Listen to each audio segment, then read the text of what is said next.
Welcome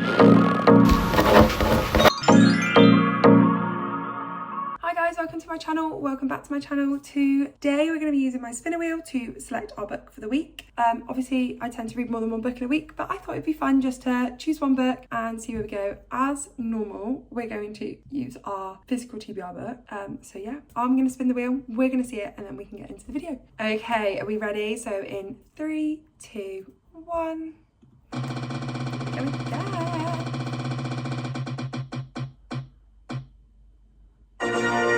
Okay, perfect. So, my TBR cup behind me, we've got The Midnight Library by Matt Haig. This is a fantasy book, which on the back it says, Nora's life has been going from bad to worse. Then at the stroke of midnight on her last day on Earth, she finds herself transported to a library. There she is given the chance to undo her regrets and try out each of the other lives she might have lived, which raises the ultimate question, with infinite choices, which is the best way to live. This is a fantasy book. It is written by an author who I think has autism, so that's going to be really interesting to kind of see how he writes and if it is a different writing style to normal.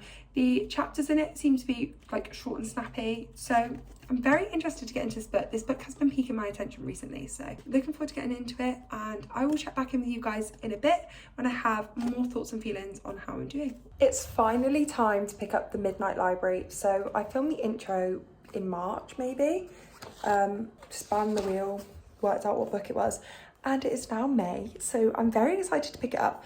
The looks of this book, the way it like is written in the chapters, just itch my brain, and it's quite short, so I'm hoping to maybe potentially get it read this weekend. It's quite a short little book. It's a fantasy book, and the author actually, I believe, has autism. So when I was working in, I don't know if you don't know, I'm a special needs teacher, so I work in some like specialist schools, and one of the schools that I worked in was talking about him and how he's kind of done some stuff within their school because it was an autistic kind of like specialist school. And yeah, so I'm very excited to read that and just see how if the writing style is how I think it's going to be with the chapters and how they're broken up, because sometimes you get really short chapters, sometimes you get longer ones. I'm not sure. It's like a fantasy, and I'm guessing you're going to look at lots of different options and answers to questions. So I'm really excited to get like locked into this, and I'm hoping to start it tonight. So I will come back to you tomorrow with my thoughts on it so far. If I start it, it's very likely that I'll end up in like an editing YouTube hole, but we shall see.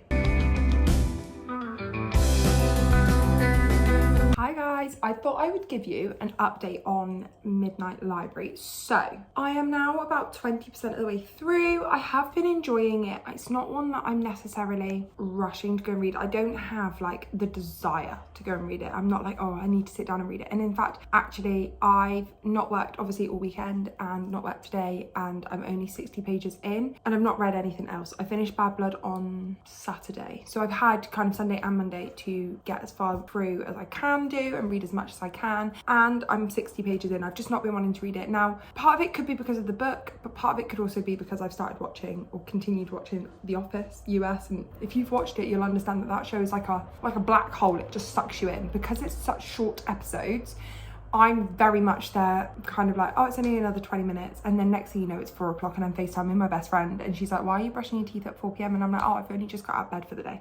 Yeah, so that's not the plan for tomorrow. And also it's only 7:30 now, and I've had dinner and I'm ready to kind of settle in and get into bed for the day. So I'm hoping to get to at least halfway tonight. But I just want to try and like read through it. Now, what I will say is it's been sold to me as a fantasy. I've sold it to you guys as a fantasy. It is not a fantasy. I feel like it's in the fantasy genre because it's got a lot of magical realism in it. So I would say it's reading more of like a literary fiction with magical realism. You know how I know The 7-Year Slip is described as a romance with magical realism elements. I believe that this one would be slightly similar. It's very literary fiction. You're following Nora, who has decided she wants to unalive herself.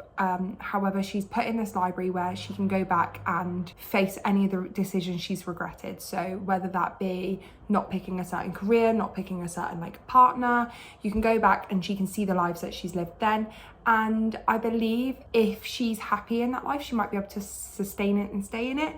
However, as soon as she starts to feel any disappointment, she then kind of fades back into the library. So you're going through, seeing her relive all her regrets, and seeing if obviously she ends up deciding that she is happy to carry on and pass through, or if she does pick a life that makes her happy. So the premise is really, really interesting. I think it's gonna be more interesting moving forward now that we've gone past the groundwork and we've gone back to the first life. So I feel like now moving forward, where we're going on to like other lives and other scenarios, that'll be more interesting. But I'm hoping to get to at least halfway tonight, and then I can check back in with you guys again tomorrow. Obviously, if I end up sitting down, I mean, I could sit down and finish it tonight.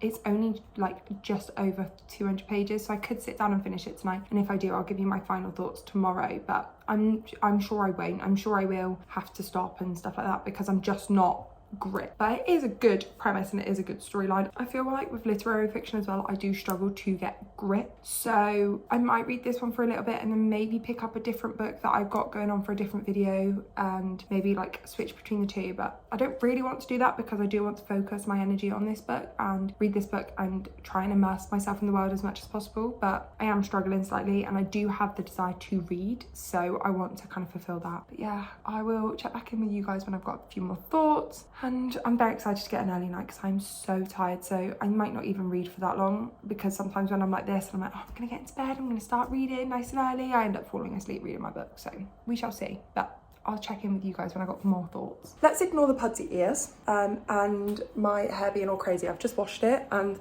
I don't know if you guys do the same, but when I wash my hair, I don't then want to tie it up, but I want it out my face. So I find like the nearest headband and I shove it on, and the nearest headband to me today was my pudsey ears. But just wanted to come in and check in with you guys because I am now about 60% of the way through the Midnight Library. Also, love this bookmark. It's the Fearless bookmark, but obviously because it's Lauren Roberts, I can put it so that it just says my name. What a win. Sorry, sidetrack. But I am now 60% of the way through the Midnight Library, and what I said last night really happened, so I really did kind of get into it. She is making decisions to go into other lives, and she's met other characters as well now, and obviously what I find a bit concerning is she goes into this new life and she is still her.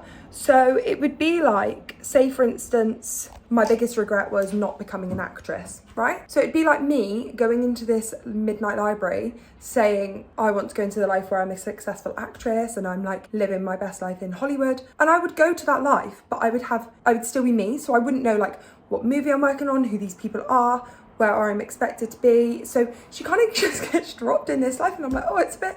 In one life she went and she had like work and they were ringing her up going, you're late for work, and she's like, I don't even know where I work, I don't know where I live, I don't know any of these people in my life. So it's really interesting, but it's quite interesting to see the different paths she could have taken. And also she's chosen lives where she would be like highly successful, or she's chosen lives where she's chosen like a different career path, or just a little nuanced thing about friends and family still being around her or whatever. And none of them have made her happy. And it's kind of, but it's also showing there that she has the desire still to live. And I feel like we're trying to find a point where we're gonna, like, it's all about happiness and stuff like that. So I'm very intrigued to see kind of where she ends up, and if she ends up in a happy life, or if the life is gonna be like drastically different to the one that she's living at the moment, or if it's just gonna be like little nuances that are different. But I've just made some breakfast, I am starving, and I'm gonna get back to reading it now.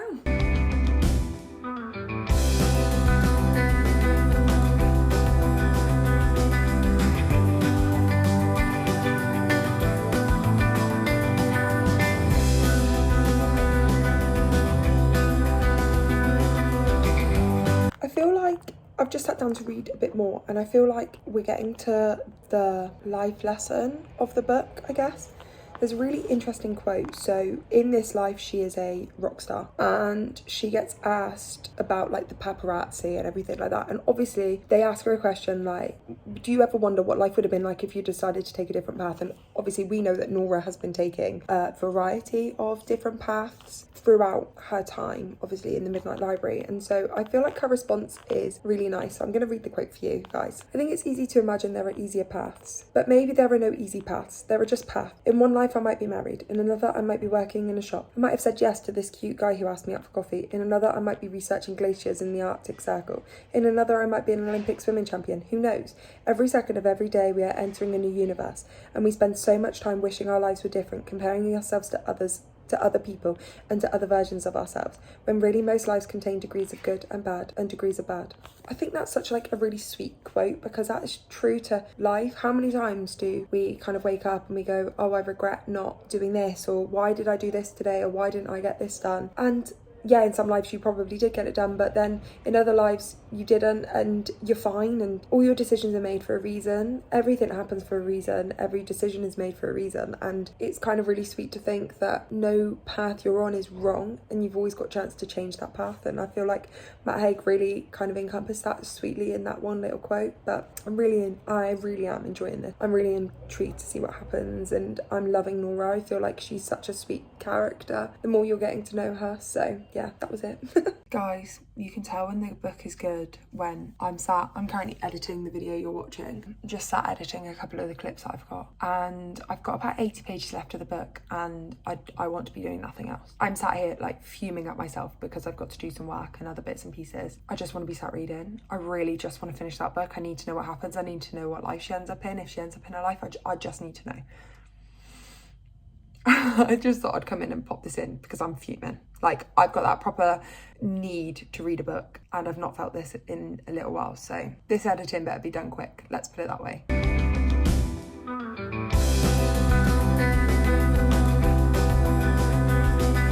I come to you with my final thoughts on The Midnight Library, plus I say a haul, it's not. I've picked up a book and I wanted to show you guys, so I thought why not just slot it into this video. So I finished The Midnight Library. I finished The Midnight Library a week or two ago now.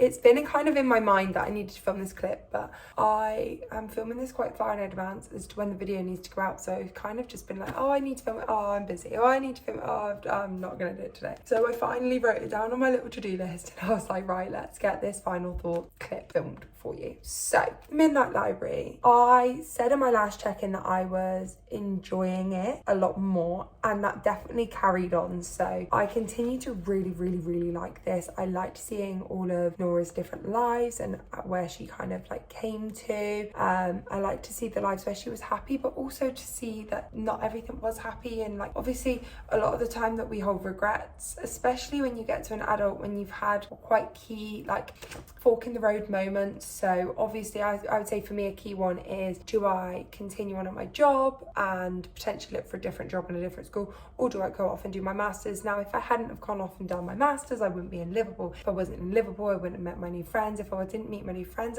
I wouldn't be where I am today. But also not only that, if I didn't come to Liverpool, then I might not realise that teaching is not for me, and then I might not be looking at different career paths. And so everyone has those moments in life, but obviously when we pass away, if we had that chance to go back, it would be interesting to see kind of what happened if I carried on the path when I was back home. Not only that, but silly things of what happens if I didn't go to university, what happens if I went to a different university, what happens if I ended up in a completely different city, like what happens if I just went to New York, who knows? Like, there's so many decisions we've all made that are quite key to our lives. And I keep seeing a lot of things online at the moment about the butterfly effect, kind of saying like, if this didn't happen, then like the wings wouldn't have been set in motion. And that's very true, and it's very true with a lot of life decisions. So it was very interesting to see kind of Nora unpick that and unpick some of her decisions. It was nice also to see, I feel like the ending was very bittersweet, in the sense that she kind of realizes a lot of things about herself, her mental health, her life, and just I feel like a big life lesson you take away from this is that no matter what decision you get, like the other decision will always be there lingering. Like I feel like no matter what, part of me will always wonder what happens if I didn't go to uni, what happens if I went to drama school. A big thing for me when I was younger is I wanted to be an actress. What happens if I went to drama school? And that's something I'll never know the answer to. I'll never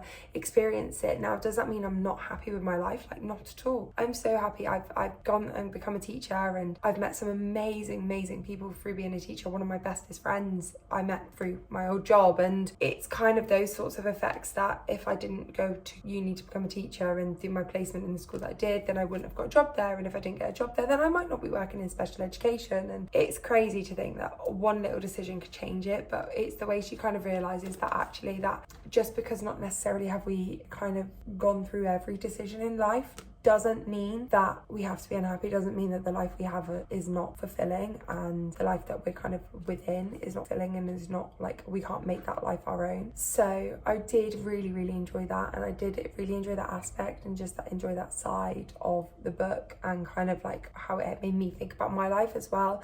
It's very literary fiction. I know I sold it as a fantasy, and I got sold it as a fantasy. It's not a fantasy. Like, it reads very literary fiction. The moral of the story is very literary fiction. Everything is very literary fiction-esque. It's got magical realism in it. I would say it's categorized as fantasy because obviously it's kind of a fantasy element to think that you're going to pass away and go to all these like alternate universes and see kind of what life's going to be like. I mean, no one knows what it's like when we die. No one knows if that actually happens. No one knows if like parallel universes exist, but it's unlikely that will happen. So that's why it's classed as fantasy, but I would categorize it, and I have categorized it more as literary fiction. So yes, I ended up giving this one 4 stars, I believe. Let me just check. Yeah, I gave this one 4 stars. It was a really solid read. Took a little while to get into, and for that meant it wasn't 5 stars, but I feel like the premise and everything was just so good, and I did really enjoy it. Okay, let me show you my new book. I'm so excited. I've seen this book float around the internet so much recently, and I was strolling through TK Maxx. I had a t-shirt in my hand. I was going to go walking up to the little checkout to pay, and they've got like a mini book section, and they had a bigger book section upstairs. Look through those, didn't want any of those, didn't like any of those. They have a mini one downstairs, and it's generally where you find on there like the hidden gems. They're kind of like the new releases, the ones that like will entice you in. I've been wanting this book for so long. I've been putting myself off with it because I have just been seeing so many things, but I don't want to be buying any more books. I don't want to be reading many more standalones for the rest of the year because obviously my aim is to get my series TBR down now. But I couldn't pass up on this book. It was £4. And the amount of stuff I've seen about this book online, I could not pass this up. I was so intrigued. I just need to know what happened. Like, I need to know what happens. So I picked it up. If you don't know what this is about, I don't want to read the back because I want to go into it as spoiler free as I can. I mean, I know the premise because so many people have been talking about it. This is about a young boy who has an imaginary friend, as most children do, however starts drawing pictures of this said friend, and as you go through the book, the pictures start to get a little bit more disturbing, and there's a little bit more background and kind of creepy vibes to it. So, but I wanted the physical copy because there's drawings in the book, and so I wanted to like have the physical copy so when I'm reading through, obviously I can really look at the pictures, because I was like, I know I could probably just pick it up on Kindle as and when I want to read it, but I want to look at those physical pictures. I want to read it physically. I feel like some books really do just lend themselves to physical reading, and this is one of them. I rang my parents yesterday and I said, I picked up like a book because it's got pictures in it, and they were like, picture book? Oh, like, aren't you too old for that now? Or, like, you've surpassed kind of picture books, because obviously we all see picture books as a child, but this book definitely is, I would say, a picture book. Like, you need to go through and read, like, look at the pictures and stuff, and I feel like that's going to add a lot more context. So I'm very excited to get to this one. I can't see myself getting to it anytime soon because, like I say, for the next few months I want to focus on series, and June's TBR is stacked, and I'm scared for July because, like I say, I'm going to be using my spinner wheel a bit more, so fingers crossed it's nice to me. But yes, so thank you so much for watching my video. Midnight Library, 4 stars. I would recommend everyone to pick this up. I do think it's a really cozy read. I would say it's more autumn read, but it is a cozy read. But yeah, thank you so much for watching. I hope you guys have a wonderful day. Make sure you like, comment, subscribe, all of those amazing things that you do so well. All my links are down below, and I look forward to seeing you in the next video. Bye.